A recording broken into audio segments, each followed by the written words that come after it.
The world tree shuddered, and reality tore.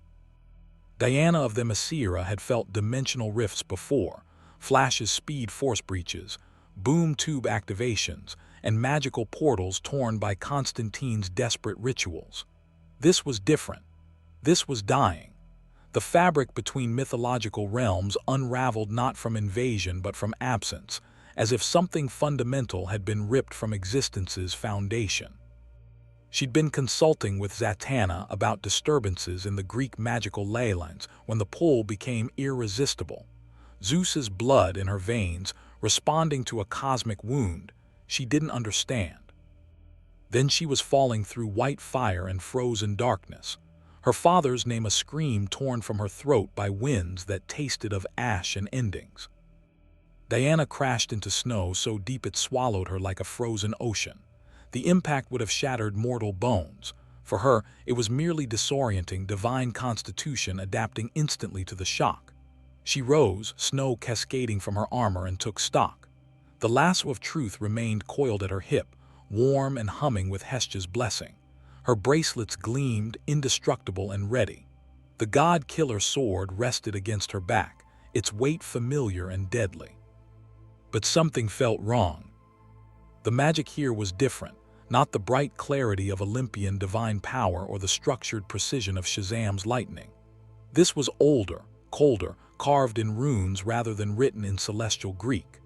The sky above churned with unnatural clouds, perpetual twilight casting everything in shades of ash and ice. Trees, massive, ancient things, loomed like sentient watchers, their branches bare and accusing. Fimbulwinter, a voice growled from behind her. The long winter before Ragnarök, you chose a terrible time to visit Midgard, Greek. Diana spun, bracelets rising instinctively. The man who emerged from the tree line moved like violence given purpose, bald, bearded, covered in ash-pale skin marked with faded red tattoos. Leather armor brutal and practical. An axe hung from his hip, frost emanating from its blade in visible waves. But it was his eyes that struck her.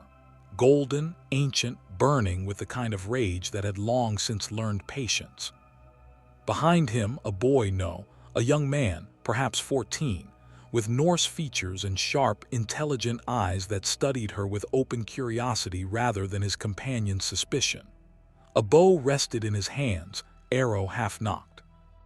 "I am Diana of Themyscira," she said, voice steady despite her disorientation. "Princess of the Amazons, daughter of Zeus." The name came out like a curse. The man's hand didn't move toward his axe, but his entire posture shifted into something more dangerous. "I can smell Olympian blood from here, divine heritage, which means you're either very lost or very stupid." "Father," the boy's voice carried concern, "she might not know." "She's about to." The man took a step forward and Diana felt the weight of him, not physical mass but something deeper. This was no ordinary warrior. This was something that had killed enough to change the fundamental nature of what he was. "I am Kratos. Once, the ghost of Sparta, servant of Olympus, was betrayed by the gods. I killed Ares. I killed Zeus. I killed them all and burned Olympus to ash. Your pantheon is dead, Amazon. So the question is, why is one of Zeus's spawn standing in my woods?" The words hit like physical blows. Killed Zeus, killed them all, Olympus burned. Diana's hand moved to her sword hilt. "You're lying." "I wish I were." Something that might have been regret flickered in those golden eyes before hardening back to stone. "But I saw your father's corpse. I felt his final breath. I carved my vengeance from the king of Olympus himself, and the world nearly died for it." Before Diana could respond, the forest exploded with movement. They came from the shadows between trees, corpses given mockery of life, draped in rusted armor and frozen flesh. Draugr. Diana had read of them in the Themysciran archives, Norse undead, warriors bound to serve even in death. But reading about them and facing them were entirely different experiences. The creatures moved with unnatural speed, weapons raised, empty eyes burning with cold fire. There were dozens. Diana's sword cleared its sheath in a blur of silver. The first Draugr reached her. She sidestepped, bracelets deflecting a rusty blade, and her riposte took its head from its shoulders. Black ichor sprayed across white snow. "Boy, flank right," Kratos' voice carried absolute command. The axe, the Leviathan axe, Diana's mind supplied from some mythological catalog, left his hand in a blur. It spun through 3 Draugr, freezing them solid before shattering them into crystalline fragments. The axe reversed course mid-flight, returning to Kratos' hand with a sound like winter's first killing frost. Diana fought like the warrior she was, Amazon training flowing through her like water, each movement precise and devastating. Her sword carved through undead flesh, her bracelets rang like bells as she deflected axes and rusted spears. But these creatures didn't stop. Decapitation slowed them. Dismemberment was temporary. They reformed, pulled together by whatever dark magic animated their corpses. "The glowing runes," the boy Atreus shouted, losing arrows that burst with magical light. "Destroy the rune stones." Diana saw them now, carved pillars scattered among the trees, glowing with sickly green energy. She kicked off the ground, flight carrying her above the reaching horde. Her sword came down on the nearest pillar, and the impact sent a shock through her arm that nearly made her drop the weapon. The rune magic here was resistant to Olympian divine power. Hra, Kratos was suddenly beside her, not flying but leaping with impossible strength. Chains erupted from his forearms, the blades of chaos, wreathed in hellfire and wrapped around a rune stone. He yanked, muscles straining, and the pillar shattered. The Draugr near it collapsed into lifeless heaps. They worked in brutal synchronicity. Diana's aerial strikes, Kratos' overwhelming power, Atreus' precision archery. The Amazon princess had fought alongside the Justice League, the Bat family, and even the brutal efficiency of Deathstroke. But this was different. There was no quip, no reassurance, no heroic declaration. Just violence, efficient and total, executed with the grim professionalism of those who knew war as their native tongue. The last rune stone fell. The remaining Draugr collapsed like puppets with cut strings. Silence descended on the frozen forest, broken only by Atreus' quick breathing and the soft sound of snow falling from disturbed branches. Diana landed, sword still drawn, facing Kratos across 15 feet of blood-stained snow. "You fight well. You don't die easily." He attached the Leviathan axe back to his hip. "For an Olympian." "I'm not," Diana stopped herself. She was Olympian. "At least by blood. I need answers. If what you say is true, if Zeus is truly dead, then I need to know how. I need to know why." "Father," Atreus interjected, stepping between them with the kind of bravery that came from youth and hope. "She's not like them. I can tell. She doesn't feel wrong." Something shifted in Kratos' expression. "No, she doesn't." He studied Diana with eyes that had seen too much. "You truly didn't know about Olympus, about Zeus." "In my world my father lives. He rules the gods," Diana's voice faltered. "The gods are heroes, or try to be."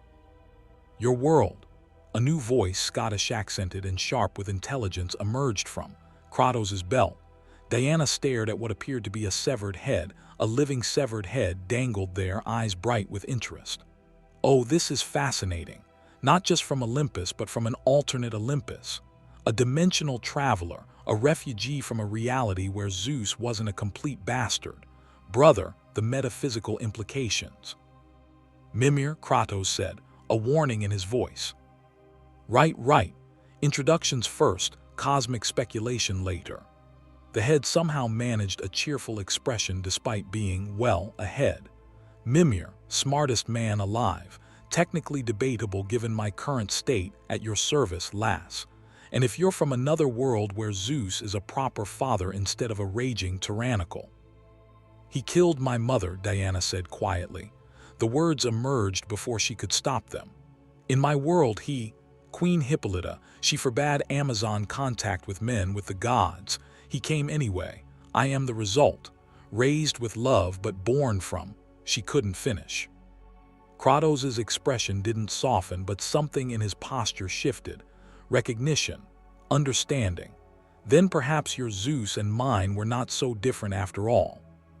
The wind picked up, carrying voices on its frozen breath, distant howls, the sound of wings, something massive moving through the mountains to the east. "We should move," Atreus said, bow at ready. "Those Draugr weren't random, someone sent them." "Aye," Mimir agreed. "And now we've got a Greek demigod's divine signature blazing like a beacon across Midgard. Every god, giant, and dark elf within 100 leagues will have felt that. Thor's boys might come investigating. Or worse, the All-Father himself might take notice." Diana sheathed her sword. "I don't understand what's happening. I don't understand this world. But if you truly killed Zeus, if Olympus has fallen in this reality, then I need to know the truth. All of it." Kratos studied her for a long moment. Then, "Walk with us. The boy needs to eat and we have shelter ahead. You want answers about your father." His voice dropped, weighted with memory and ancient pain. "I will tell you exactly what kind of god Zeus was, and you will understand why I had no choice but to end him." He turned, already walking. Atreus hesitated, offering Diana a small, sympathetic smile before following. Mimir caught her eye. "Fair warning, lass," the head said quietly. "The truth about the Olympians, about what they were, what they did, it's not gentle, it's not heroic. If you're looking for your father to be vindicated, to be the wise king you think he was, well, best prepare yourself for disappointment." Diana followed them into the frozen forest, leaving bloody snow and shattered Draugr behind. Above, hidden in clouds like wounds across the sky, ravens circled, watching, reporting. In Asgard's golden halls, the All-Father's remaining eye opened and smiled. If you want to see more characters enter different universes, hit that subscribe button and drop the name of a character and the universe you'd want to see them in down in the comments below. Hope shines brightest in the darkest night. The shelter was a cave, or had been before Kratos' modifications. Reinforced walls, practical storage, a fire pit that radiated warmth without smoke. Atreus immediately began preparing food, some kind of dried meat and roots, while Kratos sat across the fire from Diana, golden eyes reflecting flame. Mimir hung from a hook, somehow managing to look comfortable despite his situation. "You want the story," Kratos said. "It wasn't a question. Then listen, and know that what I tell you is not speculation or legend. I lived it." Diana nodded, bracing herself. And the ghost of Sparta began to speak. The fire crackled between them as Kratos spoke, and with each word, Diana's understanding of her father of the gods she'd revered crumbled like Olympus itself. "Zeus was a tyrant," Kratos began, voice flat and factual. "He ruled through fear, manipulation, and the threat of annihilation. When the Titans rose against Olympus, he used me, a Spartan warrior desperate enough to pledge servitude as his weapon. I killed in his name. I slaughtered the enemies of Olympus without question, believing I served a righteous cause." Diana's hands clenched. Every pantheon has darkness in its history, the Amazons themselves. "This isn't history," Kratos' eyes burned. "This is testimony. Zeus orchestrated my suffering from the beginning. He allowed Ares to trick me into killing my own wife and daughter. He watched as I was driven mad with grief, bound by the Furies, tormented by visions of their deaths. And when I finally broke free, when I killed Ares and claimed vengeance, do you know what Zeus did?" "He should have shown mercy," Diana whispered. "He feared me." Kratos leaned forward, firelight carving shadows across his scarred face. "Because I had done the impossible, a mortal had killed a god. So Zeus manipulated me further, sent me on quests, tried to erase my memories, and attempted to bind me to Olympus's service forever. And when I refused, when I sought the power to end the gods who had destroyed my life, he tried to murder me, not in honorable combat but through betrayal. He sent Athena to stop me with false promises of redemption, while preparing to strike me down." Athena, Diana knew that name from her own world, goddess of wisdom, strategic warfare, one of the more noble Olympians. Mimir spoke up, voice gentle. She died trying to save Zeus from Kratos' blade, lass, stepped between father and vengeance. Noble, perhaps, but it changed nothing about what Zeus was. Atreus approached, handing Diana a wooden bowl of stew. The boy's expression was sympathetic. When father tells his story, it sounds impossible. God's doing terrible things, using people like tools, but I've seen enough now to know it's true. Gods in every pantheon, Greek, Norse, they're not what mortals think they are. Diana accepted the bowl, though her appetite had fled. In my world, the gods can be flawed. Zeus has indiscretions, affairs, but he also created humanity, protected them from Darkseid's invasion, stood with the Justice League when it benefited him. Kratos' interruption was surgical. Tell me, Amazon, when your Zeus helps mortals, is it from genuine love, or is it to maintain their worship, their subservience, their usefulness? The question struck too close. Diana remembered conversations with Superman, with Batman's cynical assessments of divine intervention. They only help when it serves their interests. She defended the Olympians then. Now, sitting across from a man who had ended an entire pantheon, her certainty wavered. What did Zeus do? She asked quietly. That made killing him necessary. Kratos stood, packing like a caged beast. He tried to kill me repeatedly. When that failed, he killed the Spartans who followed me, slaughtered them as punishment for my defiance. He unleashed the Furies to torture me. He sent the goddess Persephone to manipulate me. He bound Pandora to a cruel fate to maintain his power. He allowed Hera to torment Hercules into madness and fratricidal rage. His voice cracked just slightly. He was willing to destroy the entire world, rather than face justice for his crimes. And you, Diana stood as well, warrior to warrior. You speak of justice, but from what I've heard, you drowned the world when you killed Poseidon. You plunged Greece into darkness when you murdered Helios. You brought plague and death with each Olympian's fall. How is that justice? The cave fell silent except for the fire's whisper. It wasn't. Kratos met her gaze, and Diana saw something she hadn't expected: regret, raw, genuine regret. I was consumed by rage, by the need for vengeance. Every god I killed, I told myself it was righteous, that they deserved it. And they did deserve death, but the mortals caught in the aftermath didn't. I see that now. I carry that weight every day. Which is why we're here, Atreus added. In Midgard, Father is trying to be better, to break the cycle. A cycle I created, Kratos said bitterly. Zeus killed his father, Kronos. Kronos killed his father, Aranos, and I killed Zeus. Gods killing gods, children murdering parents, an endless cycle of divine violence. He turned back to Diana. So when you ask if killing Zeus was necessary, yes. For me, for my vengeance, it was necessary. But necessary and righteous are not the same thing. Diana sat slowly, processing. This wasn't the simple tale of hero versus tyrant she'd expected. This was mythology's oldest truth. Violence begets violence, and even justified vengeance carries innocent blood. The lad's got the right of it, Mimir said.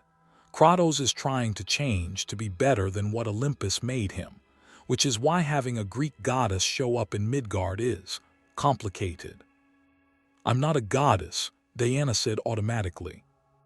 You're Zeus's daughter, divine blood in your veins, carrying weapons forged by Hephaestus himself, if I'm reading those bracelets correctly. Mimir's eyes gleamed with scholarly interest. In every way that matters, you're Olympian royalty, and that means... The cave entrance exploded inward. Diana's bracelets rose instinctively, deflecting chunks of stone that would have crushed her skull. Kratos had his axe in hand before the debris settled, positioning himself between Atreus and the threat. The boy's bow sang, arrows already nocked. Two figures stood in the ruined entrance, silhouetted against the perpetual twilight. Both were massive, not merely tall but wrong in their proportions, as if the basic rules of human anatomy had been rewritten by something that didn't quite understand mortality. The first stepped forward into the firelight, and Diana's breath caught. He was beautiful in the way lightning is beautiful, terrible and perfect and deadly. Blonde hair, blue eyes that crackled with stormlight, armor that gleamed red and silver. A hammer hung at his belt, its head carved with runes that hurt to look at directly. "Well, well," the figure said, voice like thunder contained in a human throat. "The Greek bitch finally crawls out of her hole. Took you long enough, sister." "Magni," Kratos growled, "this doesn't concern you." "Doesn't concern me," the blonde giant laughed and the cave walls shook. "A Greek goddess appears in Midgard, reeking of Father Zeus's blood, and you think Thor's sons don't care. The All-Father wants her brought to Asgard. Now." The second figure moved forward, darker-haired, quieter, but no less dangerous. His eyes assessed Diana with predatory intelligence. "Modi and I have been tracking the divine signature for hours. Imagine our surprise when it leads to you, ghost of Sparta. Hiding another godling, are you? Planning another pantheon's destruction." Diana stood, hand on her sword. "I am Diana of the Messira, princess of the Amazons. I don't know who you are, but I am no one's prisoner." Magni's smile widened. "Princess," she says, "brother, we've caught ourselves royalty." His hand moved to his hammer. "This will be fun." "Stand down," Kratos commanded, voice dropping into that register that promised violence. "The Amazon is under my protection." "Your protection?" Modi circled right, flanking. "You who murdered an entire pantheon, you protect a Greek goddess. Father always said you were mad, ghost of Sparta, but this is." Diana moved. She didn't wait for Kratos' signal, didn't pause for diplomatic resolution. These sons of Thor had come seeking violence, had called her prize to be claimed. The Amazon, trained from childhood in the art of war, responded with lethal precision. Her sword cleared its sheath in a blur of silver. Magni's hammer rose to block, but Diana was already airborne, using her flight to angle the strike past his guard. The god-killer bit into his shoulder, drawing golden ichor that steamed in the cold air. Magni roared, more surprised than hurt, and swung his hammer in a horizontal arc that would have pulverized stone. Diana's bracelets caught the blow. The impact sent shockwaves through the cave, extinguishing the fire and cracking the reinforced walls. But she held, divine strength matching divine strength. "She's strong," Magni's surprise shifted to savage glee. "Finally, a fight worth." Kratos' axe took him in the chest. The Leviathan axe, thrown with the force of a god-killer's rage, buried itself in Magni's sternum and froze him solid from the inside out. The son of Thor staggered back, ice crystals spreading across his body, golden eyes wide with shock. Modi screamed, bringing his own weapon, a mace crackling with electrical energy, down toward Atreus. The boy rolled, losing an arrow mid-dodge that struck Modi's knee. The arrowhead exploded with runic light, staggering the demigod. Diana was there in an instant, driving her shoulder into Modi's midsection with enough force to send him crashing through the cave wall and into the snow beyond. She followed, relentless, her sword a silver blur. Modi blocked with his mace, lightning arcing between them, illuminating the frozen forest in strobing blue-white flashes. "Greek whore," Modi snarled, but Diana's fist caught him across the jaw, silencing the insult. Her training with Batman had taught her pressure points. Her divine strength made the knowledge devastating. Modi's head snapped back, blood and teeth spraying across white snow. Inside the cave, Kratos yanked his axe from Magni's frozen chest. The son of Thor thawed instantly, gasping, rage replacing shock on his perfect features. "You dare," Magni began, but Kratos was already moving. The blades of chaos erupted from his forearms, hellfire trailing like wings of damnation. He crashed into Magni with the force of a collapsing mountain, chains wrapping around the demigod's throat. "I have killed greater gods than you," Kratos whispered, pressing Magni's face into the stone floor. "I have ended Olympus itself. Do not think for a moment that Thor's whelps intimidate me." Outside, Diana and Modi traded blows that shattered trees and carved trenches in frozen earth. The son of Thor was skilled, brutal, and efficient, fighting with the confidence of one who'd never known defeat.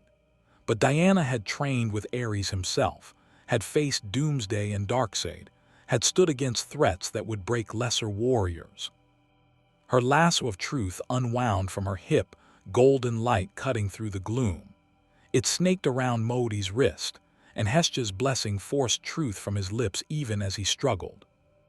"Why does Odin want me?" Diana demanded, pulling the lasso tight. The Allfather sees Modi fought the compulsion, muscles straining, but the lasso was unbreakable. Sees opportunity, a Greek goddess lost and alone. He would use you against the ghost of Sparta, would bind you to Asgard's service, would. His eyes widened in horror at his own words. "No, I won't." Diana yanked him close, sword at his throat. "Tell Odin that I serve no pantheon, not his, not Zeus's, not anyone's." She released the lasso and kicked Modi away. The demigod scrambled backward, fear replacing arrogance in his eyes. This was no helpless prize. This was a warrior who had just demonstrated she could match and surpass Thor's sons in single combat. Kratos emerged from the cave, dragging an unconscious Magni by his ankle. He dropped the body next to Modi with contemptuous casualness. Atreus followed, bow drawn, covering their retreat. "Go back to Asgard," Kratos said quietly. "Tell Odin that the Amazon is not his to claim. Tell Thor that his sons learned a valuable lesson about underestimating women. And tell them both," his golden eyes burned, "that if they send anyone else, I will not show mercy." Modi grabbed his brother and vanished in a flash of lightning, the Bifrost claiming them. Silence returned to the forest, broken only by Diana's controlled breathing and the soft hiss of snow falling on still warm blood. "That," Mimir said from where Atreus had safely positioned him behind a rock, "was perhaps the most diplomatically catastrophic introduction to Norse politics I've ever witnessed. The Allfather will not take kindly to having his summons rejected. Thor will be furious that his boys were humiliated. And now every god in the 9 realms knows a Greek goddess has appeared in Midgard." Diana turned to Kratos, adrenaline still singing in her veins. "You said you would show me answers about Zeus. Instead, I find myself in a frozen wasteland fighting the sons of another pantheon's thunder god. I need to understand what is happening."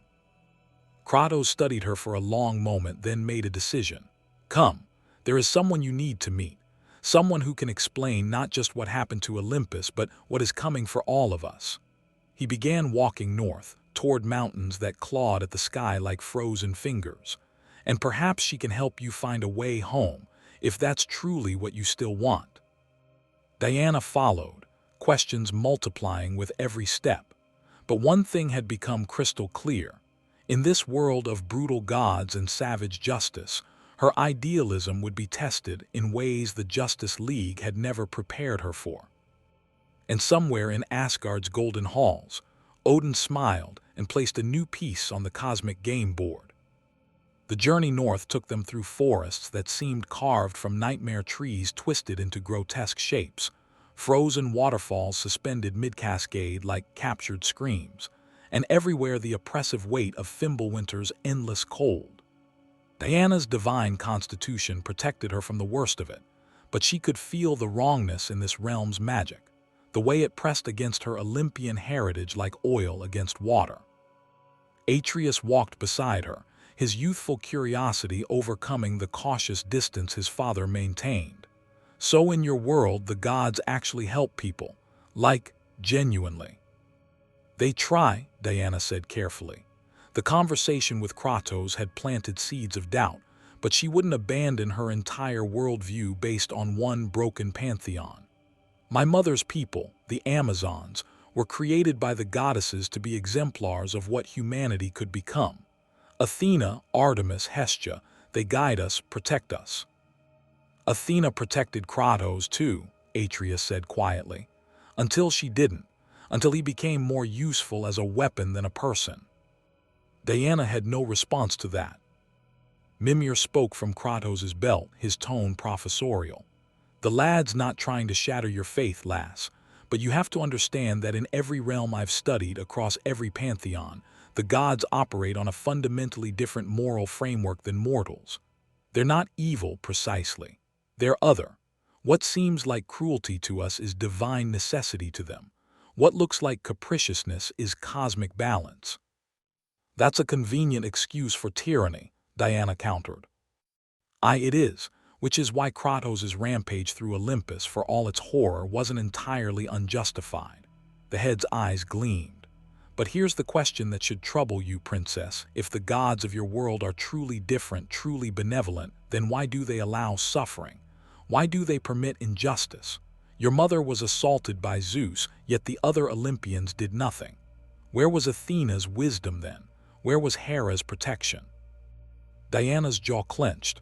The gods cannot intervene in every. Cannot or will not, Mimir pressed. Because from where I'm hanging, it seems like selective intervention based on personal interest rather than universal justice.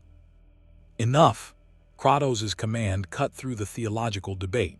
He'd stopped at the edge of a clearing where a massive structure loomed, some kind of temple or sanctuary, its architecture distinctly different from the Norse aesthetic. Columns, elegant and purposeful, support a domed roof. Greek architecture, impossibly preserved in this frozen wasteland. What is this place? Diana breathed. A bridge, a woman's voice answered. She emerged from the temple's shadows, and Diana instinctively cataloged everything. Warriors bearing, Valkyrie wings folded against her back, eyes that held centuries of combat experience and something deeper, profound loss. She wore armor that mixed Norse and Vanir elements, elegant yet functional, and moved with the controlled grace of one who had mastered violence and chosen mercy. Freya, Kratos acknowledged with something that might have been respect. Kratos, Atreus. Freya's gaze settled on Diana, and for a moment recognition flickered in those ancient eyes. And a daughter of Olympus, bearing Zeus's signature in her very soul. The realms tremble at your arrival, Amazon. Diana's hand moved to her sword. How do you know what I am? Because I was once a goddess of love, fertility, and war. I recognize divine blood when I see it.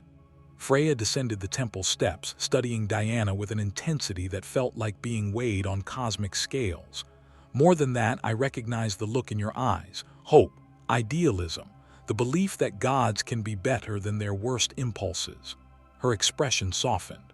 I had that look once, before Odin took everything from me. Freya was queen of the Valkyries, Mimir explained. Goddess of the Vanir, wife of Odin before he imprisoned her in Midgard, stripped her of her warrior spirit and cursed her, unable to harm any living thing, all because she dared to defy him. Diana's breath caught.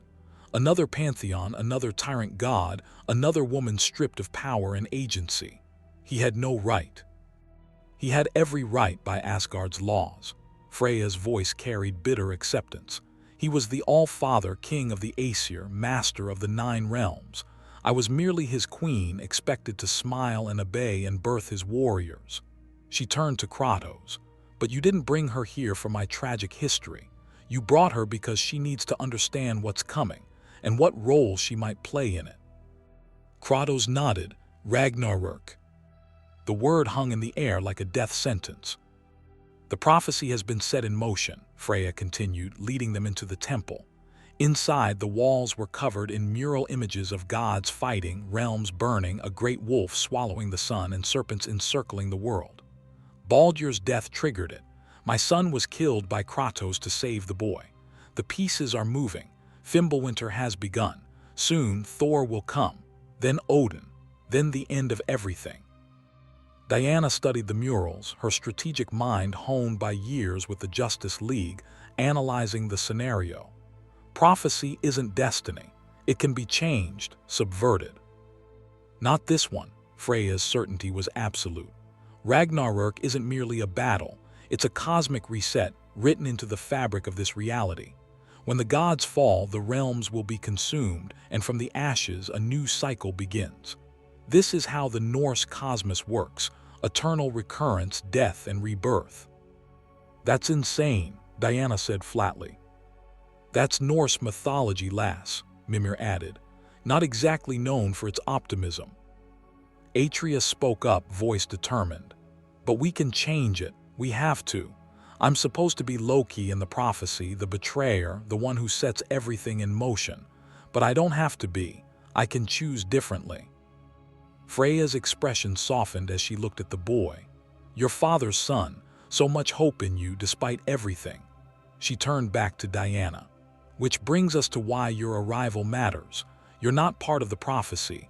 You're an unknown variable, a piece on the board that the Norns didn't account for. That makes you either salvation or catastrophe. The Norns, Diana asked. Fate weavers, they carve prophecy into the world tree itself. Kratos' voice carried the weight of personal experience. I've defied fate before. In Olympus, the Sisters of Fate tried to bind me to a predetermined path. I killed them and broke free. But the Norns are different. Their prophecies aren't commands, they're observations of what will be. Changing them means changing reality itself. Diana's mind raced.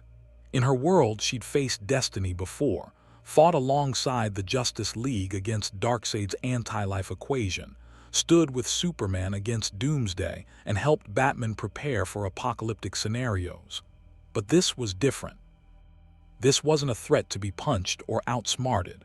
This was cosmic inevitability, the universe itself demanding blood and fire. If I can't go home, Diana said slowly, if I'm trapped here until Ragnarök concludes or is prevented, then I need to understand the players.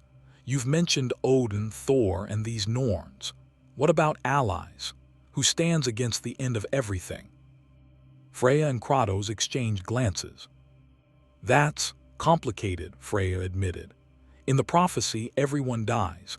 Gods, giants, even the realms themselves. There are no allies in the traditional sense because everyone is destined to fall. The question isn't who survives, it's who gets to decide how it ends. Odin wants to prevent it, Mimir explained. But his methods involve enslaving souls, binding the Valkyries, torturing giants for information, and generally being a tyrannical bastard. He'd save the realms by destroying everything that makes them worth saving. Thor is Odin's enforcer, Freya continued. Brutal, drunk on his own power and completely loyal to his father. He killed most of the giants in Jotunheim, slaughtered them to prevent prophecy, and would happily do the same to anyone he perceives as a threat. And us, Atreus asked, where do we stand? We stand for choice, Kratos said simply. The prophecy says I die at Thor's hands. That Atreus betrays everything and everyone, that the realms burn, I say. His voice dropped to a growl. No, I have been bound by fate before, manipulated by gods who thought they knew better. Never again. If Ragnarök comes, it comes. But it will be on our terms, not the Norns, not Odin's. Diana felt something shift in her chest, recognition. This was the kind of defiance she understood. Batman is standing against Darkseid. Superman refuses to accept Krypton's fate as his own. Wonder Woman herself, breaking free from the gods' expectations to forge her own path. Then I stand with you, she said. Until I find a way home, or until this Ragnarök is resolved, I will help you fight fate itself. Freya smiled, but it was tinged with sadness. Brave words, Amazon, but you haven't faced the Aesir yet. You haven't seen what Odin is truly capable of. Magni and Modi were children compared to their father. I've faced Darkseid, Diana countered. I've stood against the god of tyranny itself and survived. I've fought beings that make your All-Father look like a petty dictator playing at godhood. The temperature in the temple plummeted. Frost crept across the walls, forming intricate patterns that spelled out runic warnings. Mimir's eyes widened. Oh, bollocks, she heard you. Who heard me? Diana demanded. Not who, what? Freya's voice carried fear, genuine primal fear. The Norns. You just declared yourself outside fate's design. They'll want to correct that, and when the Norns take interest, she didn't finish. She didn't need to. Outside, the wind rose to a shriek. The sky split open with light that wasn't quite lightning, more like reality tearing, exposing something vast and terrible beyond. 3 figures descended on that unnatural light, each radiating power that made Diana's divine heritage feel like a candle before a supernova. The Norns had arrived. They touched down in the clearing with impossible grace, 3 women who were simultaneously young and ancient, beautiful and horrifying. One held spindles that spun threads of pure light. Another measured those threads with hands that moved through multiple dimensions simultaneously. The third held shears that gleamed with the promise of absolute endings. "Daughter of Zeus," they spoke in unison, voices harmonizing in ways that human throats could never achieve. "You are an aberration, a thread that does not belong in this tapestry. We have come to remove you." Diana stepped forward, hand on her sword. "I am Diana of the Messira, and I bow to no one's predetermined fate." The Norns regarded her with eyes that saw past, present, and future simultaneously. "Brave, foolish, doomed. You cannot fight what has already been written." "I just did," Diana countered, "and I'll do it again." Kratos moved to her side, Leviathan axe in hand. "The Amazon is under my protection. Touch her and face the god killer." The Norns' attention shifted to him, and something like amusement flickered across their unified expression. "Kratos, the breaker of chains, the defier of Olympian fate. You killed the Sisters of Fate in your realm, believing you had won freedom. But here in the Norse cosmos, fate is not so easily murdered. We are not 3 separate beings to be hunted. We are the fabric of reality itself." Atreus knocked an arrow, hands steady despite obvious fear. "Then we'll tear that fabric apart if we have to." "The boy god Loki," the Norn said, focusing on him. "You will betray everything. You will open the rifts. You will fulfill the prophecy despite all resistance. This is written in the roots of Yggdrasil itself." "Fuck your prophecy," Atreus snapped and loosed his arrow. It flew true, crackling with runic magic, and passed harmlessly through the Norns as if they were made of smoke. "You cannot harm what exists outside linear causality," they said, "but we can erase the anomaly. Observe." The Norn with the shears stepped forward, blades opening. Diana felt it then, a pulling sensation, as if reality itself was trying to excise her like a foreign object. Her divine essence, her very existence, is being targeted for deletion. Her lasso of truth burned at her hip, Hestia's blessing responding to the threat. Without conscious thought, Diana threw the lasso, and it wrapped around all 3 Norns simultaneously, because they were truly one being, she realized, 3 aspects of a singular cosmic entity.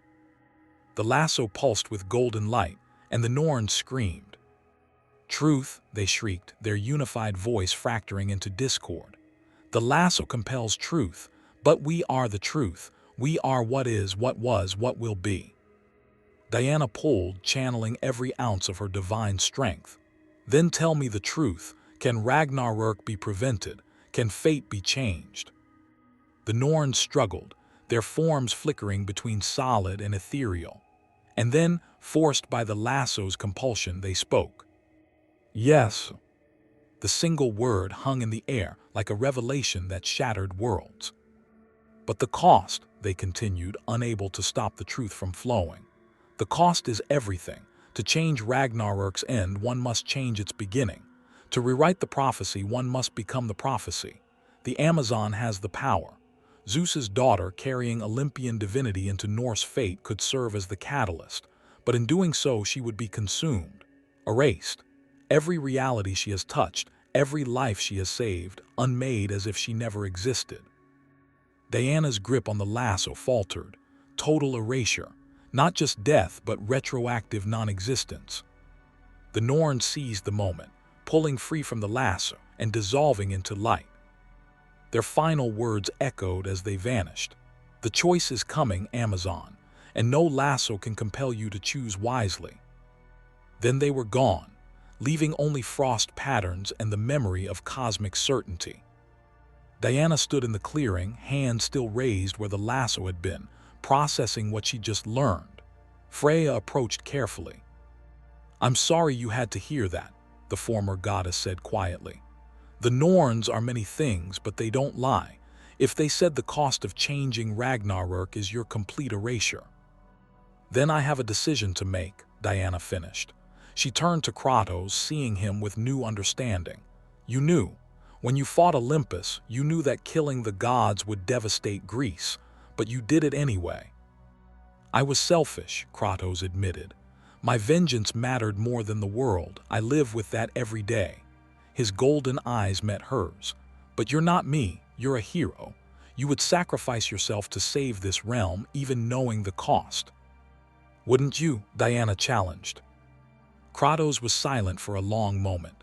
Then, "Yes, for the boy I would, but I've already died and returned. I've already lost everything. You still have a world to return to, people who need you. Don't throw that away for a realm that isn't yours." Diana looked at Atreus, seeing the hope in his young eyes. Looked at Freya, carrying centuries of regret and stolen agency. Looked at the frozen wasteland that was Midgard under Fimbulwinter's grip, and thought of her mother, the Amazons, the Justice League, Superman and Batman waiting for her return. "I don't know what I'll choose," she said honestly. "But I know this, I won't make that choice based on prophecy or divine mandate. I'll make it based on what's right. And right now, what's right is standing against Odin, preventing Ragnarök if possible, and protecting the innocent caught in the gods' games." "Then we'd best prepare," Mimir said grimly. "Because after that display, Odin will send more than Thor's boys. He'll send the full might of Asgard. And Lass, for all your strength, you've never faced anything like the All-Father when he's truly roused to fury." Thunder rumbled in the distance, not a natural storm, but the sound of divine wrath approaching. Thor was coming. They had perhaps an hour before Thor's arrival, Mimir's estimate based on the density of the thunder, and the way reality itself seemed to tense in anticipation. Freya led them deeper into the temple, to a chamber where ancient weapons hung on walls carved with protective runes. "If you're going to face the Aesir, you need to understand how they fight," Freya said, selecting a shield emblazoned with golden patterns. "Norse gods don't duel for honor like your Greek pantheon. They fight to dominate, to break, to utterly destroy. Thor especially, he's spent centuries perfecting the art of overwhelming force." Diana examined her own equipment. The god-killer sword had served her well against Magni and Modi, but something told her Thor would be a different magnitude of threat entirely. "In my world, I've fought beings of immense power. Doomsday, Darkseid, even Superman when he was corrupted. I know how to handle overwhelming force." "Do you know how to handle it when it's backed by prophecy?" Kratos asked. He was sharpening his blades of chaos with methodical precision, the chains coiled at his feet like sleeping serpents. "The Norns said I die at Thor's hands. That means in every timeline they've observed, every possible future, Thor kills me. Fighting destiny isn't about strength, Amazon. It's about doing what shouldn't be possible." "Like killing the Sisters of Fate," Diana countered. "Exactly like that, and it cost me everything." Kratos tested the blade's edge against his thumb, drawing a thin line of blood that immediately healed. "The question is, what are you willing to pay?" Before Diana could answer, Atreus spoke up from where he'd been studying a carved mural. "Father, look at this. It's showing. Us, all of us." His voice carried a mixture of wonder and dread. The mural depicted 4 figures standing against a towering form wreathed in lightning. One, clearly Kratos, axe raised. One Atreus, bow drawn. One Freya, magic swirling around her hands. And one, Diana felt her breath catch as an Amazon warrior, lasso gleaming golden, facing down the storm. "The prophecy is adapting," Freya breathed. "The Norns said Diana was an aberration, but Yggdrasil itself is weaving her into the pattern. She's becoming part of Ragnarök." Mimir's voice carried scholarly fascination tinged with alarm. "That's never happened before. Prophecies don't just incorporate new elements. They're fixed, immutable, unless his eyes widened. Unless Diana's presence is so cosmically significant that reality itself is rewriting around her. Brother, what pantheon did you say she was from? DC Universe, Diana said, the words feeling strange in this context.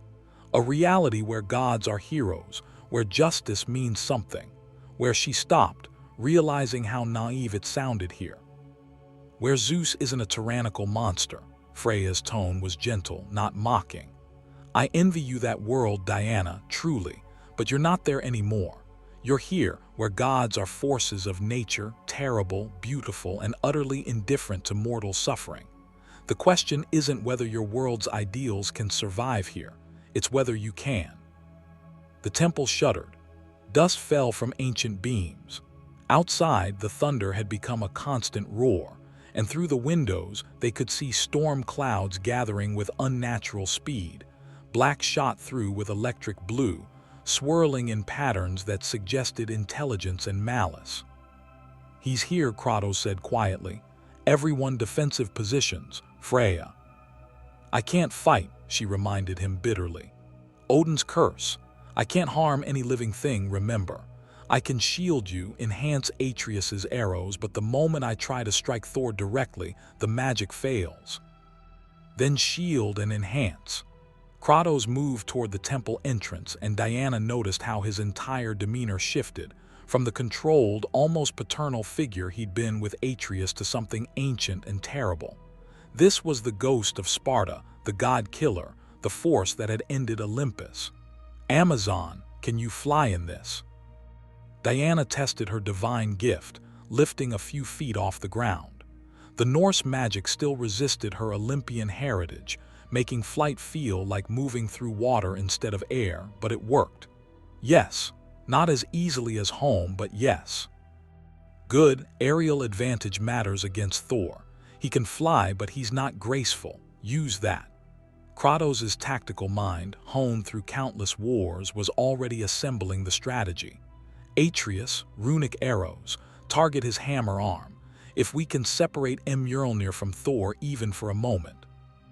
We might survive, Mimir finished. Emphasis on might.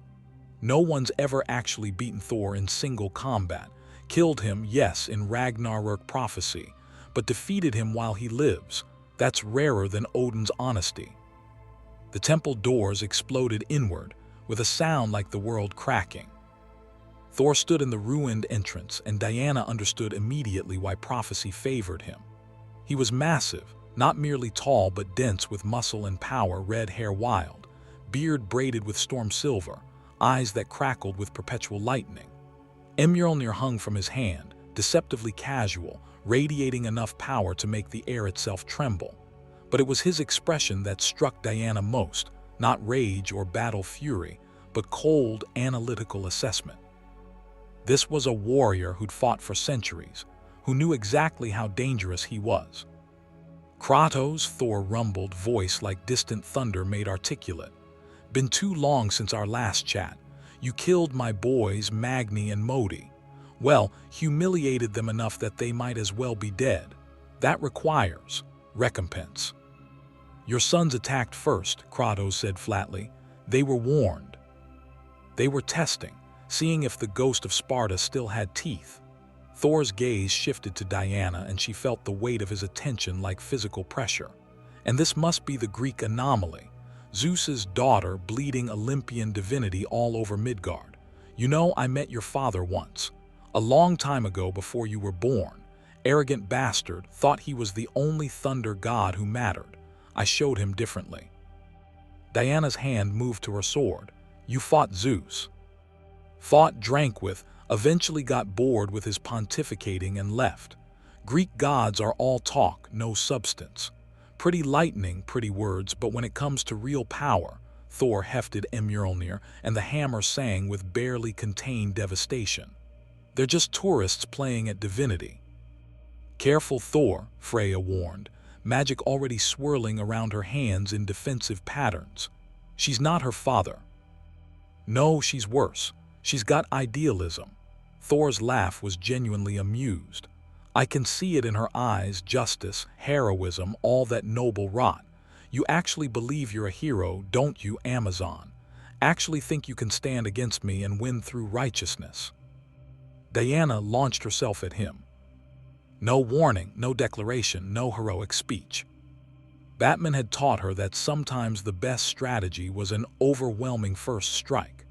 She covered the distance in a heartbeat, God-killer sword leading, aiming for the gap between Thor's armor plates at his throat.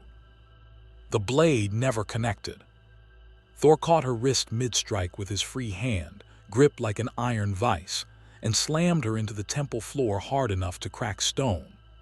Diana's bracelets absorbed some of the impact, but pain still exploded through her body, real pain, the kind she rarely felt, the kind that reminded her that for all her power, she could still be hurt.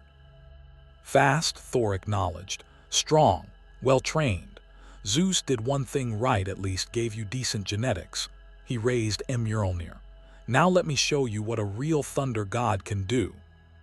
Kratos' axe intercepted the hammer mid-swing. The collision of Leviathan axe and Mjolnir sent a shockwave that shattered every window in the temple and flattened trees in a 100-yard radius. Frost and lightning warred in the space between the weapons, neither giving ground. Kratos and Thor locked in a contest of pure strength. There he is, Thor grinned, all teeth and savage joy. The god-killer himself. Been dreaming about this fight, Kratos, imagining all the ways I could break you, make you scream like you made Magni scream. Your son lived, Kratos growled. More mercy than I needed to show. Mercy? Thor's other fist caught Kratos in the ribs, sending him flying through a support column. That's your problem, Ghost of Sparta. You've gone soft. All this being better nonsense, trying to be a father, pretending you're not what you really are, a killer. A monster, just like me. Diana rolled to her feet, assessing. Thor was right. He was faster and stronger than Magni and Modi combined. But he was also confident, almost playful, which meant he didn't see them as real threats. That was exploitable. Her lasso of truth unwound from her hip. Atreus now. The boy had been waiting, hidden behind rubble, and his arrow flew true, striking Thor's hammer arm just as Diana's lasso wrapped around Mjolnir itself. The combination of runic explosion and Hesja's binding magic did what shouldn't be possible. For just a moment, Thor's grip on his hammer loosened. Diana pulled, channeling every ounce of her divine strength, and Mjolnir actually shifted not much, maybe an inch, but enough to shock Thor into genuine surprise. She can move Mjolnir. Thor's astonishment gave way to something darker. How can she move? Kratos' blades of chaos wrapped around Thor's legs, hellfire burning through divine flesh. The Aesir god roared, more anger than pain, and electricity erupted from his body in a sphere of pure destruction. Diana's bracelets rose instinctively, deflecting bolts that would have vaporized stone, while Freya's shields protected Atreus and Mimir from the overflow. Enough games, Thor snarled. He yanked his legs free from Kratos' chains with raw strength, then stomped the ground hard enough to create a localized earthquake. Diana lost her footing, the lasso's grip on Mjolnir failing, and Thor reclaimed his hammer with a look of murderous intent. You three fight well together, he admitted, coordinated, almost impressive, but here's what you don't understand about fighting gods. He slammed Mjolnir into the ground and the entire temple began to collapse. We don't fight fair. The roof came down in an avalanche of stone and ancient timber. Diana grabbed Atreus mid-flight, shielding him with her body as debris hammered against her back. Kratos simply endured, his divine constitution allowing him to weather impacts that would have crushed mountains. Freya's magic formed a protective dome around Mimir's position. When the dust settled, they were in the open air, surrounded by ruins. And Thor stood in the center, Mjolnir crackling, looking barely winded. "Round one to me," he said. "Round two." An arrow struck his cheek. Not one of Atreus's shafts was different, carved with runes that glowed sickly green, and where it pierced Thor's flesh, the wound didn't heal. The god of thunder's hand went to his face, coming away with golden ichor that steamed in the cold air. What he started, then his eyes widened in genuine shock. Mistletoe. From the tree line a figure emerged. Tall, handsome in a sharp, angular way, wearing armor that seemed woven from shadows and trickery. His eyes were heterochromatic, one blue, one brown, and his smile was all calculated menace. "Hello, brother," the newcomer said. "Miss me?" "Baldur," Thor's voice carried disbelief. "You're dead. Kratos killed you. I saw the funeral." "You saw Freya's grief and Odin's fury," Baldur corrected. "What you didn't see was Hel's bargain. The goddess of death doesn't let go of prizes easily, but she can be persuaded with the right offering." His gaze shifted to Diana. "And when a Greek goddess appears in Midgard, radiating enough divine essence to attract every entity in the 9 realms, well, that's one hell of an offering." Diana's sword came up. "I'm no one's sacrifice."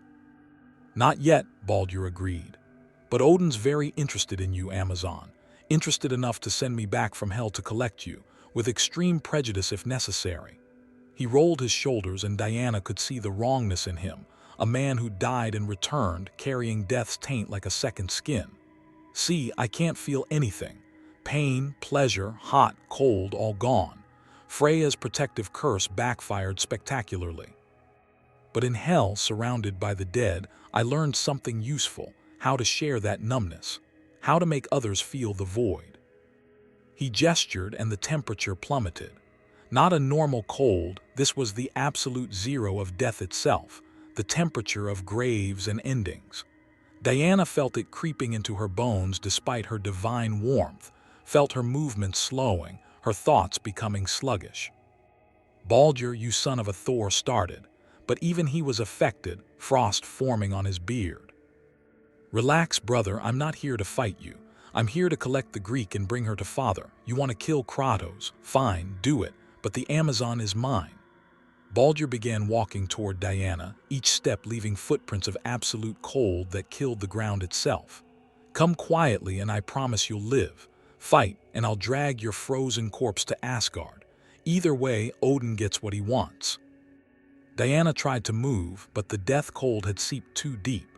Her limbs felt like lead, her divine fire struggling against the void that Baldur carried. She could see Kratos trying to rise, Thor shaking off the cold through sheer rage, and Atreus attempting to draw his bow with frost-numbed fingers.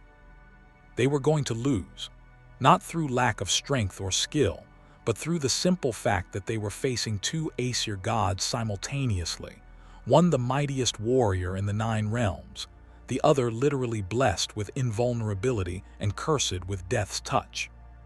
Unless Diana's hand found her lasso of truth, still warm despite the cold, still pulsing with Hestia's blessing. The goddess of hearth and home, of warmth and welcome, of the fire that keeps the darkness at bay. "Hestia," Diana whispered, prayer and plea combined. "If you can hear me across dimensions, across realities, I need you. I need your fire." The lasso erupted with golden flame. Not the destructive fire of war or the purifying fire of justice. This was hearth fire, the warmth of home and family, the heat that sustains life. It spread from the lasso to Diana's hands, to her arms, through her entire body, and the death cold recoiled like a living thing fleeing light. Baldur actually stepped back, shock replacing his confident menace. "That's not possible. Nothing breaks my curse. Nothing." "I'm not from your 9 realms," Diana said, rising to her feet as Hestia's blessing drove back the void. "Your curse was shaped by Norse magic, sealed by Vanir power. But I carry Olympian divinity, a completely different framework. Your invulnerability means nothing when I'm operating on rules your reality doesn't recognize." She threw the lasso and it wrapped around Baldur's torso. The moment Hestia's fire touched him, the Aesir god screamed not in pain because he couldn't feel pain, but in existential horror as sensation returned for the first time in decades. Heat, pressure, the feeling of divine fire against his skin. Get it off! Get it off! Baldur thrashed, and Diana saw the truth in his eyes. This wasn't just breaking his invulnerability. This was forcing him to feel again, dragging him out of the comfortable numbness he'd built his entire existence around. Thor recovered faster than Diana expected, Mjolnir rising. Enough of this. Brother or not, nobody touches my prey. Lightning gathered enough to level the entire forest, and Diana knew she couldn't block it while holding Baldur. Kratos chose her. He threw himself between Diana and Thor, taking the lightning bolt full in the chest. The electricity didn't just hit him, it consumed him, wrapping around his body like living chains, and Diana heard the ghost of Sparta scream for the first time since they'd met. "Father," Atreus's anguish cut through the chaos. Thor advanced, Mjolnir raised for a killing blow. "Prophecy says you die by my hand, ghost of Sparta. Might as well get it over with now." Diana had a choice. Hold Baldur, keep him neutralized, but let Kratos die. Or release Baldur, save Kratos, and face both Aesir gods at full strength. She didn't hesitate. The lasso released Baldur and snaked toward Kratos, pulling him out of Thor's range even as the god of thunder's hammer descended. Hesja's fire channeled through the lasso, not to hurt but to heal, to sustain, to remind Kratos' body that it was mortal and divine and stubborn enough to survive. Thor's hammer struck empty ground, cratering the earth. And Baldur, freed from the lasso's grip, retreated into death-cold numbness, his brief moment of sensation already fading. "You made a mistake, Amazon," he said, voice hollow. "Now I know you can hurt me, which means next time I won't give you the chance." He gestured, and Hell's gateway opened a rift into the realm of the dead, pulling him backward. Before he vanished entirely, his final words echoed. "Odin knows about you now, really knows. He's coming himself. And when the Allfather decides you're a threat to his prophecy, there's nowhere in the 9 realms you can hide." The rift closed. Baldur was gone. Thor remained, studying the group with calculation that hadn't been there before. Well, this got complicated. He shouldered Mjolnir, electricity still crackling around him. "Odin wants the Greek alive. That means I don't get to kill any of you today. But Kratos," he pointed at the ghost of Sparta who was slowly rising despite his injuries, "you and I have an appointment with destiny. Next time we meet, I'm finishing what prophecy started. No interruptions, no rescues. Just you, me, and Ragnarök." He summoned lightning and vanished in a thunderclap that shattered every remaining structure within a mile. Silence fell, broken only by labored breathing and the soft hiss of snow on still hot ground. Freya approached Diana carefully. "You saved Kratos, gave up tactical advantage to save him." "He would have done the same," Diana said simply. "Actually," Mimir interjected weakly, "he probably wouldn't have. Not the old Kratos anyway, but maybe this version." The head trailed off thoughtfully.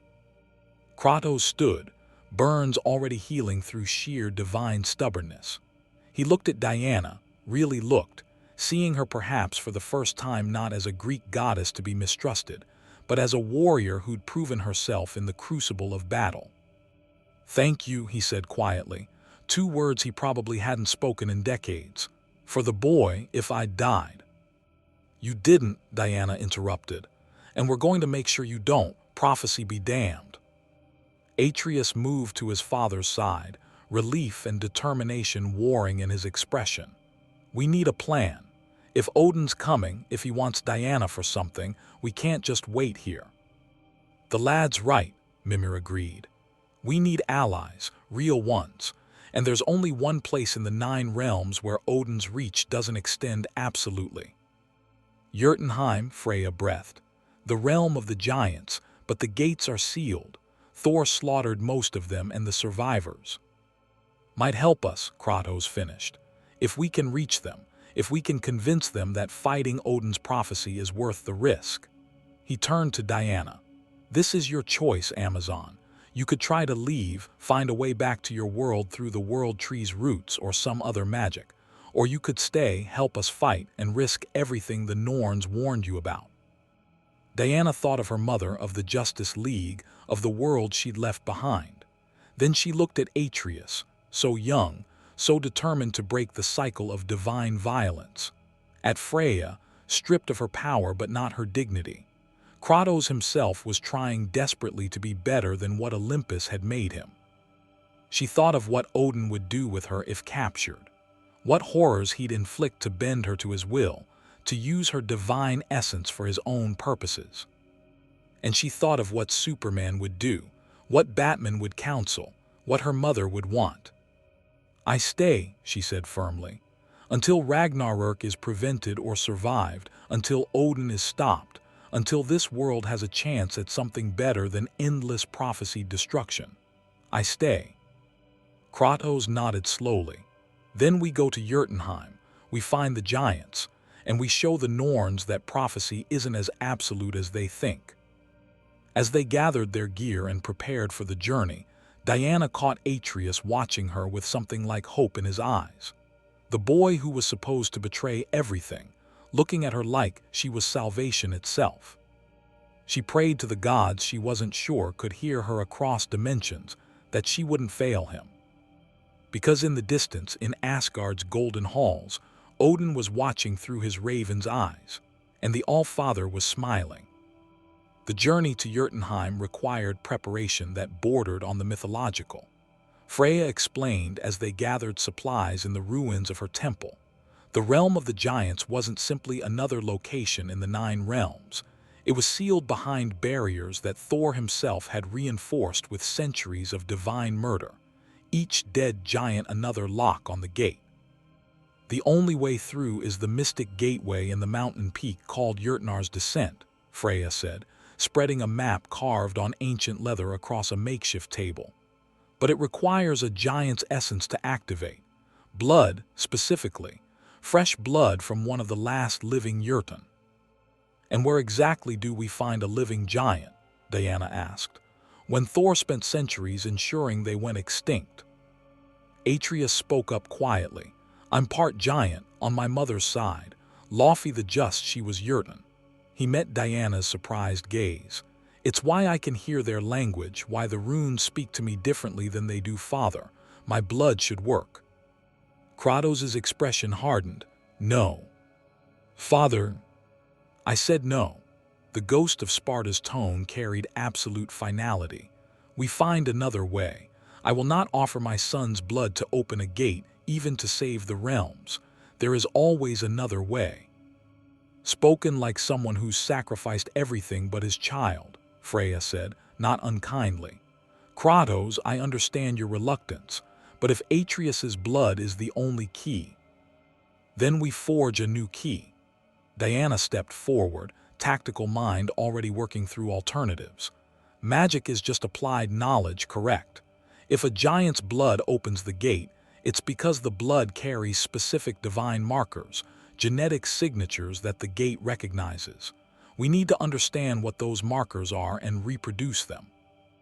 Mimir's eyes widened with scholarly excitement. "Brother, she's talking about magical forgery on a cosmic scale, using Olympian divine essence to mimic Jotun heritage.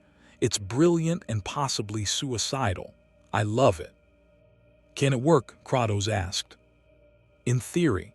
Freya moved to a shelf containing vials and components. "I still have samples of Jotun blood from before Thor's purge. Ancient, degraded, but enough to analyze the divine signature. If Diana's Olympian magic is different enough from Norse frameworks." She trailed off, studying Diana with a clinical assessment. "How much control do you have over your divine essence?" "Enough to channel Zeus's lightning through my bracelets," Diana answered. "Enough to command the lasso of truth, but actively shape-shifting my divine signature, that's beyond my training." "Then you'll learn quickly, or we'll be leaving the boy's blood as our backup plan." Freya gestured for Diana to sit in a circle carved with protective runes. "This will hurt. Norse magic and Greek divinity mixing isn't natural. The backlash could burn you from the inside out." Diana sat without hesitation. "I've endured worse, show me." What followed was 3 hours of methodical agony. Freya worked with the precision of a master surgeon and the ruthlessness of someone who'd lost everything and refused to lose more. She drew the ancient giant's blood across Diana's bracelets, speaking incantations in languages that predated language itself, forcing the Olympians' divine essence to recognize and mimic the Jotun signature. Diana's body rejected it violently. Her blood felt like it was boiling and freezing simultaneously. Her divine heritage, Zeus's legacy, fought the intrusion of foreign magic with the fury of a threatened immune system. She bit down on leather to keep from screaming, pride refusing to show weakness even as her hands trembled and sweat poured down her face. Kratos watched with the detachment of someone who'd experienced similar torture, but it was Atreus who finally broke the silence. "Stop," the boy said. "This is too much. I can give my blood, I don't mind." "I mind," Diana gasped through clenched teeth. "I've seen what happens. When adults sacrifice children for the greater good, in my world, we call that villainy, not heroism." "In your world," Freya said quietly, not pausing in her work, "do the gods actually care? Or is it just pretty words while Zeus forces himself on mortal women and Ares engineers wars for entertainment?" The observation cut deeper than the magical torture because Diana couldn't deny it. Her father had assaulted her mother. Ares had orchestrated conflicts for his own amusement before his redemption arc. The Olympians of her world were better than this realm's version, but better didn't mean good. Even flawed gods, Diana managed, should aspire to something higher, otherwise, what's the point of divinity? Something in Freya's expression softened. "Hold that thought, Amazon. Let it anchor you while I finish this." Her magic intensified, driving the Jotun signature deeper into Diana's divine framework. The point of divinity should be service, protection, sacrifice for those weaker than yourself. But somewhere along the way, every pantheon I've known forgot that. They became tyrants playing at benevolence. The final incantation snapped into place, and Diana felt her divine essence shift, not replacing her Olympian nature but layering Jotun markers over it like a cloak. When she opened her eyes, the world looked subtly different, sharper, colder, ancient. "It worked," Mimir breathed. "By all the realms, it actually worked. She's reading as part giant to magical senses." Diana stood slowly, testing her balance as her body adjusted to the foreign magic. "How long will this last?" "Hours, maybe a day if you're careful not to channel too much Olympian power." Freya began packing supplies. "Which means we move immediately. The Mystic Gateway isn't close, and we'll need to navigate hostile territory. Thor knows we're heading somewhere. He'll have scouts watching every major landmark." "Then we don't use major landmarks," Kratos said. He retrieved his Leviathan axe, checking its edge with professional care. "There are paths through Midgard that predate the Aesir, trails the dwarves carved before Odin claimed dominion. Narrow, dangerous, but Thor's warriors won't know them." They departed within the hour, leaving the ruined temple behind. The journey took them through landscapes that defied natural physics, forests where trees grew downward from invisible ceilings, frozen rivers that flowed upward against gravity, and canyons carved by entities that had existed before the concept of shape was finalized. Diana cataloged everything with the trained eye of a Justice League strategist. This realm operated on fundamentally different rules than her universe. Magic here wasn't the structured, semi-scientific force she knew from Zatanna and Constantine. It was primal, chaotic, responsive to belief and narrative as much as will and knowledge. "You're analyzing," Kratos observed as they navigated a particularly treacherous ice bridge. Below them, an abyss that seemed to have no bottom glowed with sickly green light. "Always," Diana confirmed. "Batman taught me that understanding your environment is half the battle. This realm has patterns, logic beneath the chaos, if I can identify them." "You'll try to save it." Kratos' tone was unreadable, even knowing the cost the Norns described. Diana was quiet for a moment, watching her breath mist in the frozen air. When I was young, barely trained, there was an Amazon warrior named Alethea. She taught me that heroes don't calculate acceptable losses before acting. They see someone in need and respond. Everything else, strategy, sacrifice, consequences, comes after. That's how heroes die, Kratos said flatly. That's how heroes live, Diana corrected. You're still here, aren't you? Still fighting, still protecting Atreus, still trying to break prophecy. That's not survival instinct. That's heroism. Don't confuse necessity with nobility. I don't, but I also don't confuse cynicism with wisdom. Diana paused, forcing Kratos to stop and face her. You carry tremendous guilt for what you did to Olympus. I can see it in how carefully you treat Atreus, how you second-guess every violent impulse.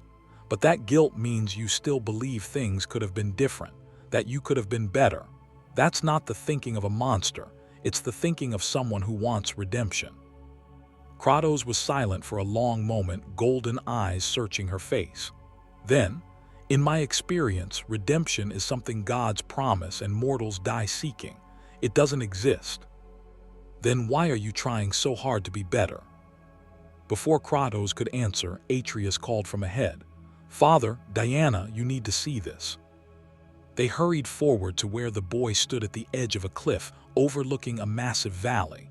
And there, carved into the valley floor in runes that glowed with fatting power, was a message. Diana of Thmyscira, Odin offers parley.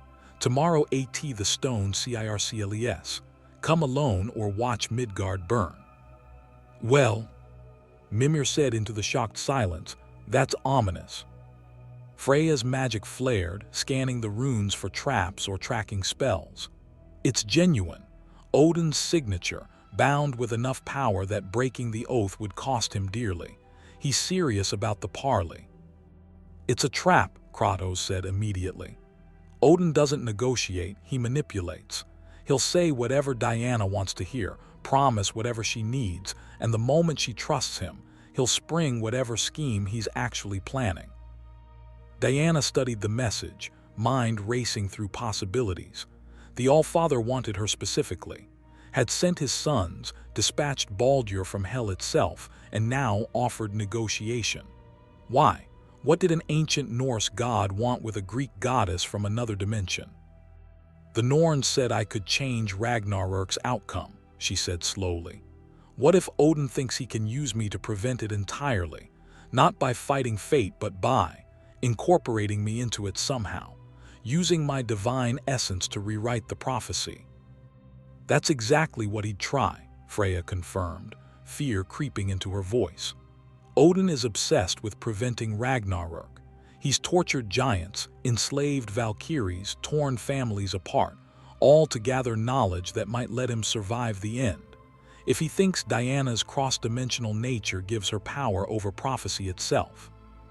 He'll bind her, Kratos finished grimly. Use her like a tool, extract her divine essence until there's nothing left. Atreus looked stricken. So we don't go. We continue to Jotunheim, find the giants, and prepare to fight. But if we ignore Odin's summons, Diana said, working through the strategic implications, he'll interpret it as hostile action. He'll send everything he has, Thor, Baldur, the Valkyries, possibly even entities we haven't encountered yet. We'll be fighting a war on multiple fronts while trying to prevent Ragnarok. Better than walking into Odin's clutches, Kratos argued. Diana met his gaze steadily. Is it? Because from where I'm standing we have two paths, reactive defense against overwhelming force or proactive intelligence gathering through controlled risk. If I meet Odin, I learn what he really wants. I assess his capabilities, his weaknesses, and his plans. That's intelligence Batman would pay kingdoms for. Batman isn't here, Kratos snapped. And this isn't your Gotham or Metropolis or whatever bright, shining city you're from. This is the Nine Realms, where gods lie as easily as breathing and every word is a potential trap. Which is why I won't go alone. The statement hung in the air. Freya and Kratos exchanged glances. Odin specified alone, Freya said carefully, if you bring others. He said come alone or watch Midgard burn. He didn't say I couldn't have insurance. Diana's tactical mind, trained by years with the Justice League, honed by Batman's paranoid contingency planning, was already assembling the strategy. What if I go to the parley but you three position yourselves at a distance? Close enough to intervene if it's a trap, far enough that Odin can maintain the fiction of one-on-one negotiation. My lasso of truth will compel honesty if I can get it around him. We learn his real plans, and if necessary, we fight our way out together. You're describing a suicide mission with extra steps, Mimir observed. I'm describing intelligence gathering with tactical backup, Diana corrected. There's a difference. Kratos was quiet, clearly torn between his instinct to refuse anything involving Odin and his growing respect for Diana's strategic acumen. Finally, if we do this, and I'm not agreeing yet, we need to understand what you're walking into. Odin is the All-Father, king of the Aesir, master of rune magic and cosmic manipulation. He sacrificed his eye for knowledge, hung himself on Yggdrasil for 9 days to understand the runes, and orchestrated schemes spanning centuries. He'll know things about you that you don't know about yourself. Let him, Diana said with quiet confidence.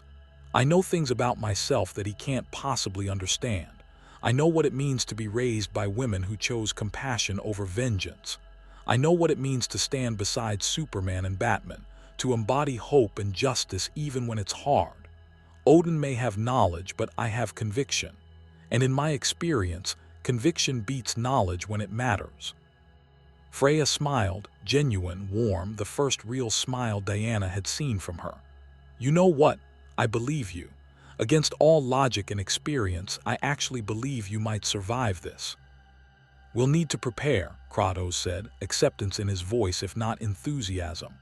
If Odin wants parley at the stone circles, that's sacred ground. Ancient rules apply there, guest rights, oath binding, and consequences for violation. He can't simply kill you without facing cosmic backlash, but he can trap you, bind you, curse you. We'll need counter-magic. I can provide some, Freya offered. Vanir spells to resist Aesir manipulation. They won't stop Odin, but they'll slow him down enough for you to react. And I'll teach you the runes of protection, Mimir added. Carved properly, they'll warn you if Odin attempts direct magical assault. Won't stop him, mind you, but forewarned is forearmed. They worked through the night, preparing Diana for a confrontation with the most dangerous entity in the 9 realms. Freya painted protective runes on her armor in giant's blood mixed with Vanir magic. Mimir recited the ward songs, teaching Diana to speak syllables that predated language. Kratos, in his way, offered something equally valuable, brutal honesty. Odin will try to convince you he's the hero, the ghost of Sparta said as they sat by a small fire. Atreus was sleeping nearby, exhausted from the day's journey. He'll frame everything, the torture, the manipulation, the centuries of cruelty, as necessary sacrifices to prevent Ragnarök. And the terrible thing, he'll be partially right. Ragnarök is coming. The realms will burn.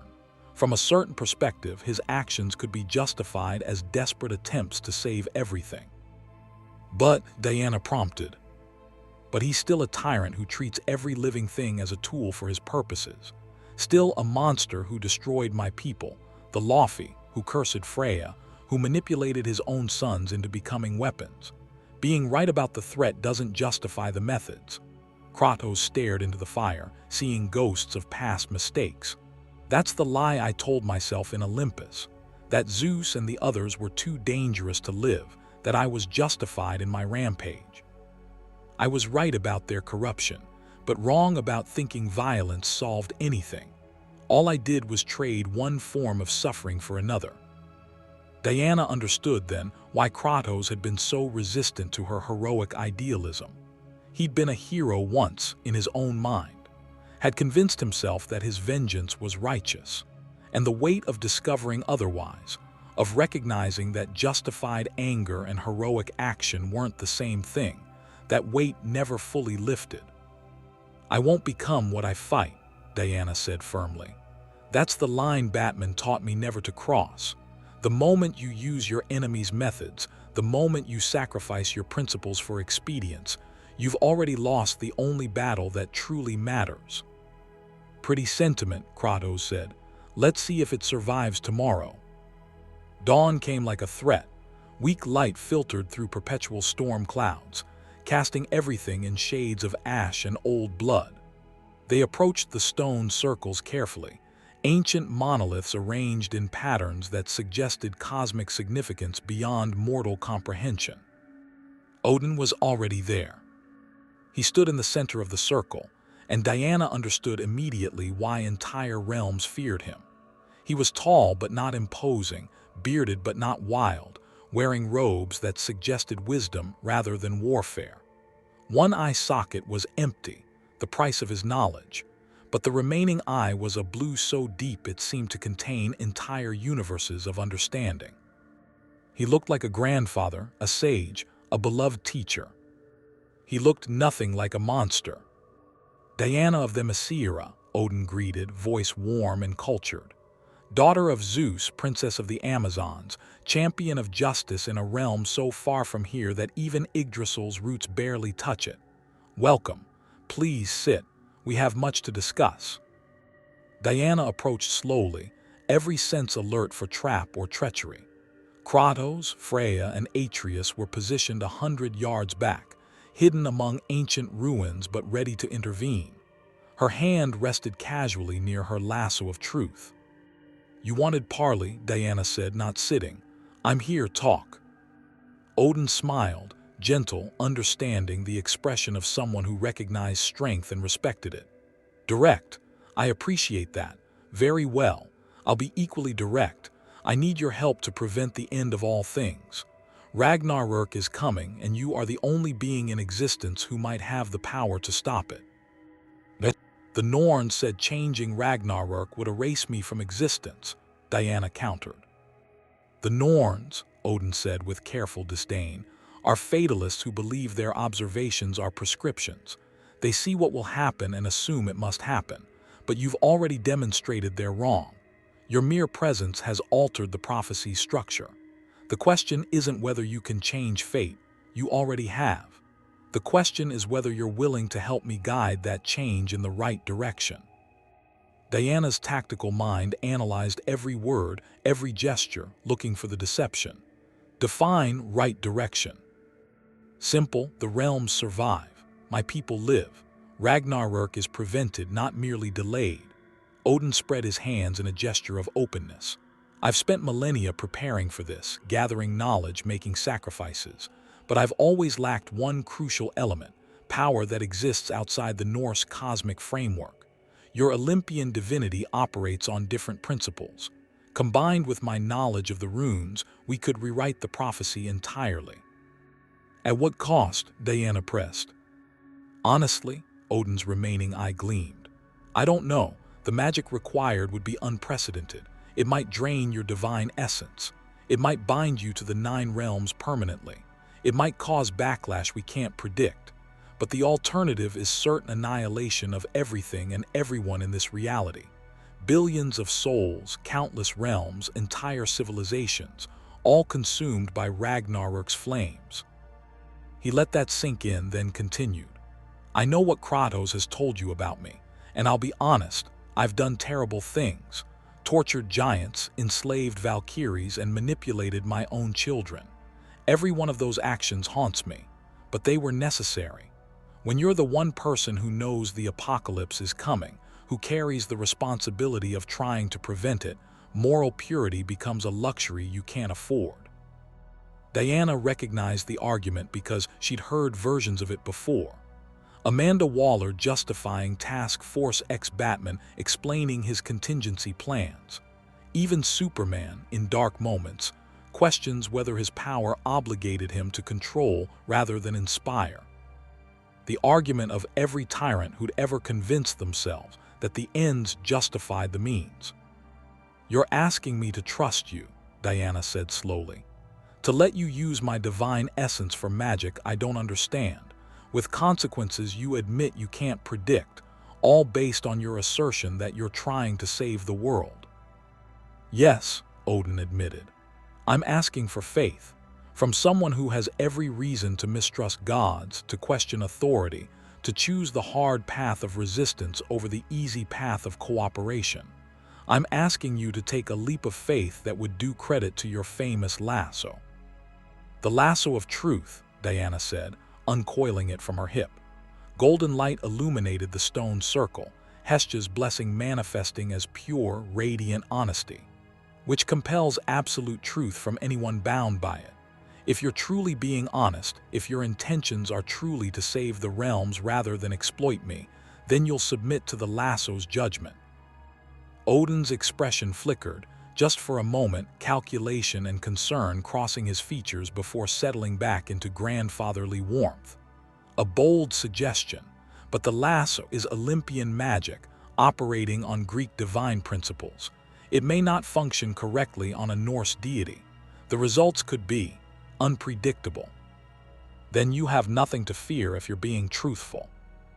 Or everything to fear if the lasso interprets Norse complexities as lies. Odin's tone remained gentle, but Diana could hear the steel beneath. I've studied your mythology, Diana. The lasso of truth compels simple honesty, but truth isn't always simple. I believe I'm trying to save the realms, that's my truth. But my methods are complex, my plans layered, my understanding incomplete. The lasso might force me to articulate certainties I don't possess. It was a masterful deflection, logical, seemingly reasonable, perfectly calibrated to make Diana question her own judgment. Which is exactly what made her certain he was hiding something. If you won't submit to the lasso, Diana said quietly, then I can't help you. Because the only thing more dangerous than a tyrant is a tyrant who believes he's a hero. And I've seen what happens when gods convince themselves their cruelty is kindness. Odin's expression hardened. You're making a mistake, Amazon. I'm offering you a chance to save countless lives, to prevent an apocalypse that will make Olympus's fall look like a minor scuffle, and you're refusing because of philosophical objections.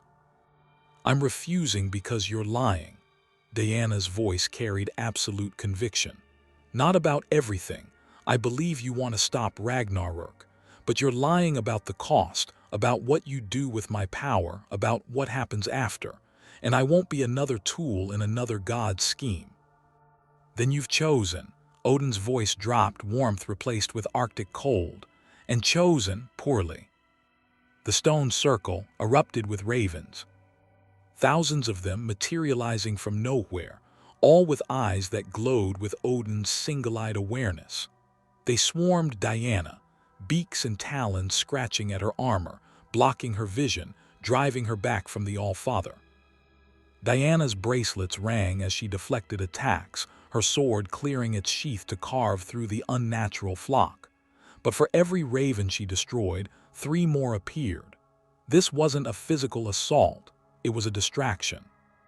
Through the storm of black wings, she saw Odin's hands moving in complex patterns, runes manifesting in the air around him. Binding magic, powerful enough to trap even a goddess. The lasso of truth snaked through the ravens, seeking Odin, and wrapped around his wrist. The All-Father's eye widened in genuine shock as Heshta's compulsion seized him. How? My lasso doesn't need to see you to find you, Diana said, pulling him closer despite the raven's interference. It seeks truth, and you're drowning in lies. Compelled by magic older than the 9 realms, Odin spoke. I need your divine essence to forge a weapon, not to prevent Ragnarok but to survive it, to emerge from the ashes as the supreme god of a recreated cosmos. I would drain you completely, use every drop of your Olympian power to ensure that when the realms burn and are reborn, I remain in control. That's the truth you wanted, Amazon. I'm not trying to save the world. I'm trying to rule whatever comes after. The words hung in the air like an indictment. Then Odin's remaining eye blazed with furious power, and he did something Diana didn't think possible. He broke the lasso of truth through sheer divine will. The golden rope burned with black flame and fell away, Heshta's blessing overwhelmed by the concentrated power of the All-Father in his full, terrible glory. "You forced my hand," Odin said, and his voice carried the weight of cosmic authority. "I offered a partnership. I offered salvation. Instead, you've chosen to stand with traitors and god-killers. So be it. I invoke the law of sacred challenge. You, Diana of Themyscira, have offended the All-Father on sacred ground. By the rules of the stone circles, you will face judgment. And your judge—" Lightning split the sky. Thunder shook the earth. A figure descended on storm winds, red beard crackling with electricity, and Mjolnir held ready. "Is Thor Odinson, god of thunder, protector of Asgard, and your executioner?" Diana barely had time to raise her bracelets before Mjolnir struck like the fist of an angry god. The impact sent her flying through 3 stone monoliths, each impact cracking ribs and driving breath from her lungs. She hit the ground hard enough to crater earth, divine constitution, the only thing keeping her spine intact. Thor was on her in an instant, not giving her time to recover. Mjolnir rose and fell like a blacksmith working stubborn metal, each blow powerful enough to shatter mountains. Diana's training took over, Batman's lessons on fighting superior strength, Wonder Woman's own hard-won knowledge about enduring overwhelming force. She couldn't block every hit, so she didn't try. She deflected, redirected, used her bracelets to turn death blows into glancing strikes, rolled with impacts that would otherwise break her. It was brutal, pragmatic combat, no grace, no heroic declarations, just survival through technique and stubborn refusal to die. "Father," Atreus' voice cut through the thunder, "Diana." Kratos exploded from cover, Leviathan axe already spinning toward Thor. The god of thunder blocked it with Mjolnir, but the moment of distraction was enough. Diana surged upward, her fist catching Thor across the jaw with enough force to snap his head sideways. 4 against 1, Thor said, blood on his lips but grin widening. "Now it's a fair fight." Freya's magic hit him like a tidal wave, Vanir sorcery that should have immobilized him. But Thor was the All-Father's son, raised in Asgard's halls, trained in the ancient ways. He shrugged it off and advanced. Odin watched from the center of the ruined stone circle, expression unreadable. "Together," Diana called. Kratos understood instantly, years of combat experience allowing them to coordinate without words. Diana went high, using flight to strike from above. Kratos went low, chains wrapping around Thor's legs. Atreus circled, arrows striking weak points in the god's armor. Freya's magic enhanced every attack, amplifying damage, creating openings. Thor fought like a force of nature, no wasted movement, every strike calculated for maximum destruction. This wasn't Magni's arrogance or Modi's brutality. This was a master warrior who'd fought for centuries, who knew exactly how dangerous he was. Diana's god-killer sword bit into his shoulder. Kratos' blades carved furrows across his chest. Atreus' arrows found gaps in his defenses. Freya's magic sapped his strength. And Thor laughed. "Finally," he roared, joy and battle fury mixing in his voice. "Finally, someone worth fighting. The ghost of Sparta and the Greek goddess together. This is what I was born for." Mjolnir caught Diana mid-flight, sending her crashing into Kratos. They went down in a tangle of limbs and weapons. Thor was on them instantly, hammer rising for a killing blow. Atreus screamed. Not in fear or pain, but in something else. Power. Raw, uncontrolled, terrible power that erupted from the boy like a geyser of pure divine energy. The air crackled with magic that tasted of giants and gods and something other, something that shouldn't exist. Thor actually stepped back, shock on his face. "The boy is mine," Kratos snarled, positioning himself between his son and the god of thunder. "And if you want him, you'll have to kill me first." "That can be arranged," Thor said. But he was watching Atreus carefully now, seeing something that clearly disturbed even him. Odin's voice cut through the tension. "Enough. This has become messier than intended." The All-Father gestured and the ravens reformed around him, thousands of eyes all fixed on Diana. Amazon, you've proven yourself resourceful, powerful, and dangerously idealistic. You've also proven you won't cooperate. So I'll make this simple. Leave the 9 realms. Find your way home through whatever dimensional magic brought you here. Or stay, and I'll ensure that every moment you remain is suffering beyond your comprehension. Diana rose, battered but unbroken. I don't negotiate with tyrants. Then you'll die with them. Odin turned, already dismissing her. Thor let them go for now. They're heading to Jotunheim anyway, let the giants deal with them. If any survive, we'll finish this at Ragnarök.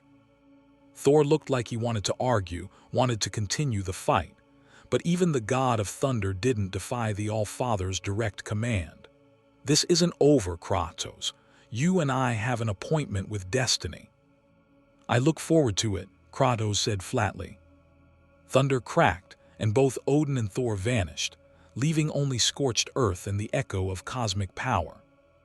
Diana limped toward Atreus, who was shaking, eyes wide with shock at what he'd just done. I didn't mean to, what was that? Power, Freya said quietly, staring at the boy with a mixture of fear and fascination. Divine power, giant heritage, and something else, something neither Greek nor Norse. You're awakening, Atreus, becoming what you were always meant to be. Loki, Mimir whispered. The god of mischief, trickster, betrayer. The prophecy wasn't wrong about what you'd become, just wrong about thinking that defined you. Kratos pulled his son into a fierce embrace. You are not the prophecy. You are not what the Norns wrote.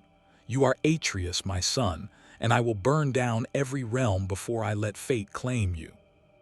Diana watched the family, broken, complicated, fighting against cosmic inevitability with nothing but love and stubborn defiance, and felt something solidify in her chest. We're going to Jotunheim, she said firmly. We're going to find the giants, learn what they know about changing Ragnarök, and then we're going to show Odin exactly what happens when you threaten people under my protection. Freya smiled through tears. That's the most foolish, heroic thing I've heard in centuries. Then it's the most Amazonian thing I've said since arriving here, Diana replied. They gathered their gear, tended their wounds, and began the final journey to the realm of giants. Behind them, Midgard burned under Fimbulwinter's eternal cold. Ahead, Jotunheim waited, and with it perhaps the key to changing fate itself. In Asgard, Odin watched through his ravens and smiled. Everything was proceeding exactly as he'd foreseen.